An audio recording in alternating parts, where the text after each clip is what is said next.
এডিসিতে আর্থিক অনিয়মের কথা এখন বলা হচ্ছে কেন? গত 5 বছরে এ নিয়ে টু শব্দটিও করেননি কেন রাজ্য প্রশাসনিক প্রধান? কি জবাব থাকবে এই প্রশ্নের? মুখ্যমন্ত্রীকে প্রশ্নবাণ ছুড়লেন রাজ্যের বিরোধী দলনেতা জিতেন্দ্র চৌধুরী। কি বললেন জিতেন্দ্র চৌধুরী, দেখুন। মুখ্যমন্ত্রী বা মন্ত্রীরা যখন এইভাবে মথার বিরুদ্ধে, এডিসির বিরুদ্ধে অনিয়মের কথা বলছেন, গত 5টা বছর একটা শব্দ শুনেছেন মাননীয় মুখ্যমন্ত্রী ডাক্তার মানিক সাহার মুখ থেকে? এডিসির যিনি দায়িত্বপ্রাপ্ত অর্থাৎ মন্ত্রিসভার এই রুলস অফ বিজনেস তার যে অনুসারে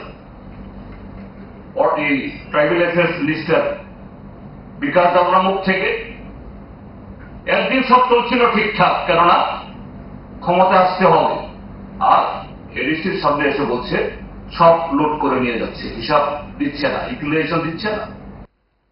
स्वर्ण कमल ज्वेलर्स प्रेजेंट्स विवाह स्वर्ण उत्सव 19 जनवरी से पूरे वेडिंग सीजन तक। वेडिंग ज्वेलरी खरीदिए और जीतिए एक romantic couple trip to Vietnam. पाएं गोल्ड ज्वेलरी पर up to 25% making charges off और डायमंड ज्वेलरी पर 100% मेकिंग चार्जेस ऑफ। साथ ही लकी ड्रॉ में जीतिए 2 फैमिली ट्रिप्स टू कश्मीर। हर परचेज पर अश्योर गिफ्ट और हॉलमार्क्ड ओल्ड गोल्ड एक्सचेंज पर कंप्लीट वैल्यू। सिर्फ स्वर्ण कमल ज्वेलर्स पर। TNC apply.